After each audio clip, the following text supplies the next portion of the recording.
안녕하세요. 두려워하며 떠났던 도망의 여정 속에 아니나 다를까 야곱은 라반에게 붙잡히고 말았고, 궁지에 몰린 생쥐처럼 가만히 그는 라반의 말과 그의 행동을 살핍니다. 아마 라헬과 레아도 긴장하며 그 결과를 기다리고 있었죠. 그런데 이미 라반은 그 전날 밤에 하나님께 한 소리를 들었기 때문에 야곱을 해칠 마음은 없었고요. 또 라반이 자기를 해치지 않을 거라는 그런 기미를 알게 되자 야곱은 마음을 한시름 놓게 됩니다. 하지만 자신의 드라빔을 가지고 갔다는 라반의 말을 듣고 야곱은 그에게 자기의 장막에 들어와서 찾으시오라고 하며 자신감 있게 말을 합니다. 하지만 아직도 두려운 마음으로 야곱은 라반의 행동을 제재하지는 못하였습니다. 아마 야곱이 아니라 그의 형 에서였다면 어떤 결정을 하였을까요? 에서였다면 아마 라반 밑에서 일하지도 않았을 것이고, 라반의 밑에서 또 20년 동안 일하지는 더더욱 않았을 것입니다. 그리고 라반의 눈을 피해 도망가는 일은 없었을 것입니다.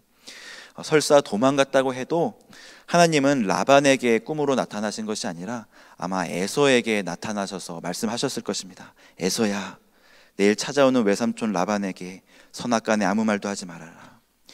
지금 라반의 행동은 결코 정당화될 수 없는 것입니다. 정황상 라반의 행동은 이해할 수는 있지만 라반은 마치 야곱을 납치범처럼 생각을 하고 말을 했고요, 도둑처럼 생각하고 말을 하고 막 무례하게 행동을 하는 것입니다.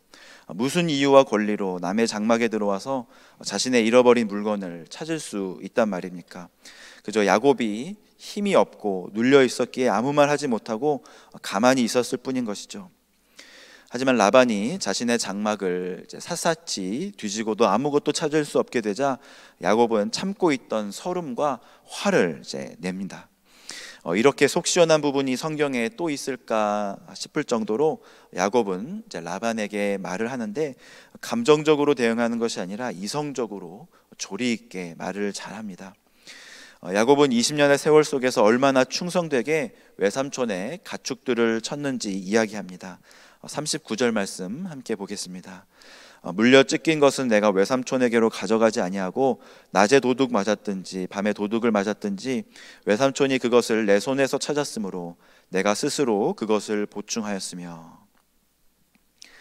라반 밑에서 야곱이 얼마나 부당한 대우를 받았는지 알려주는 대목입니다. 20년 동안 하나님은 야곱을 인내하게 하셨고요, 아마 야곱은 이 일에 대해서 라반에게 반론을 제시하거나 싸우지 않았던 것 같습니다.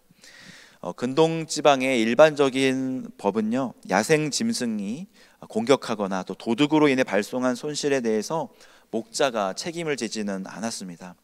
성경에서도 짐승에게 찢긴 경우에 책임을 물을 수 없다고 이렇게 말씀하시고요, 다윗이 아버지의 양을 맹수의 손에서 지켜낸 것은 책임 이상의 일을 한 것인 것을 우리가 알 수 있습니다. 도둑 맞은 것도 그렇습니다. 출애굽기 22장 11절에 보면 양을 지키는 자가 자신이 도둑질하지 않았다고 맹세를 한다면 도둑 맞은 양에 대해서도 책임이 없습니다.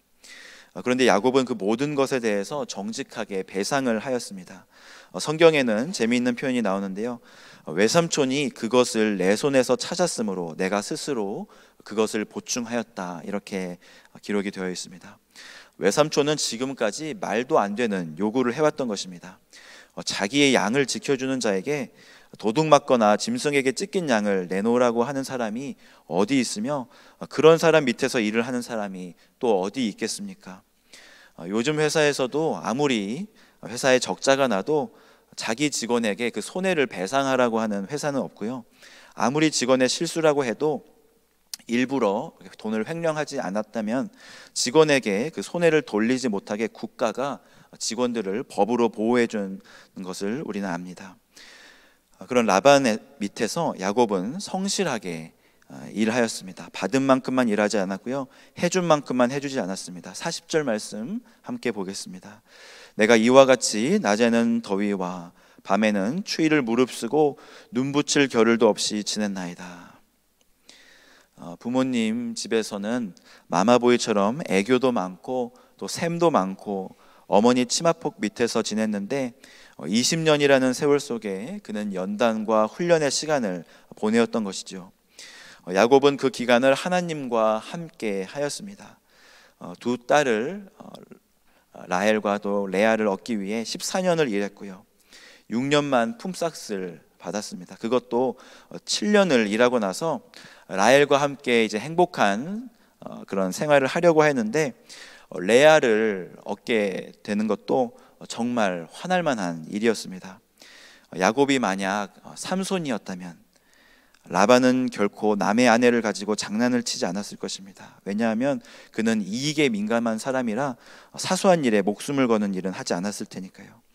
그렇게 억울하게 14년 일하고 6년 동안만 품삯을 받게 됩니다.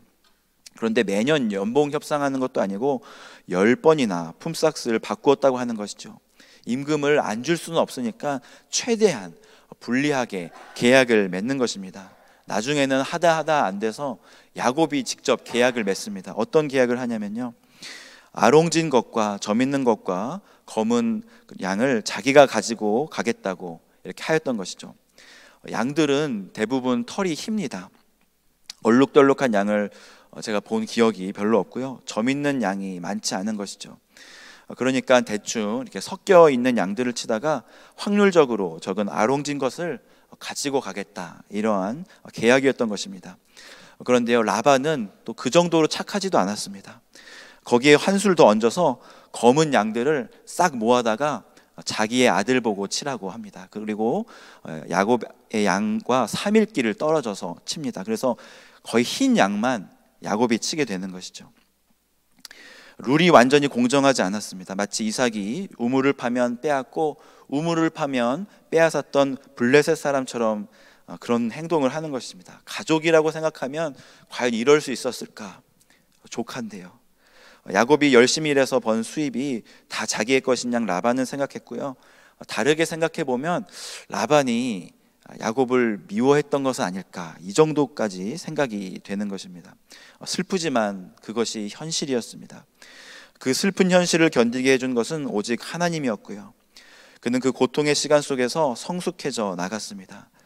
자신의 꾀를 믿고 자신의 이익을 챙기기에 급급했던 야곱이 라반의 밑에서 하나님을 바라보며 하나님만을 의지하게 되었던 것이죠. 가끔씩 우리의 삶을 돌아보면 고난이 주는 유익이 있습니다. 캄캄한 밤이 주는 그러한 유익이 있습니다. 영적으로 한 스텝 올라서는 경우는 대부분 인생의 고난이 찾아올 때였습니다. 미련하게 놓지 못하던 습관을 놓았을 때가 언제였습니까? 내 주먹과 내 지혜만을 믿던 내가 하나님이라는 그분의 거룩하신 이름을 부르던 때는 언제였습니까? 야곱은 하나님의 이름을 부릅니다. 42절 말씀 함께 보겠습니다. 우리 아버지의 하나님, 아브라함의 하나님, 곧 이삭이 경외하는 이가 나와 함께 계시지 아니하셨더라면 외삼촌께서 이제 나를 빈손으로 돌려보내셨으리라다마는 하나님이 내 고난과 내 손의 수고를 보시고 어젯밤에 외삼촌을 책망하셨나이다. 야곱은 아버지의 하나님을 붙잡았고요, 할아버지의 하나님을 붙잡았습니다. 그 하나님이 나와 함께 계시다는 믿음 속에서 하루하루를 살았고요, 하나님이 그를 가나안으로 돌아가라는 그런 말씀을 듣고 그는 가나안으로 돌아갑니다. 비록 하나님의 말씀에 자기의 생각을 한 스푼 얹어서 그렇게 가나안으로 도망갔지만 하나님은 그럼에도 불구하고 야곱을 지켜주셨습니다.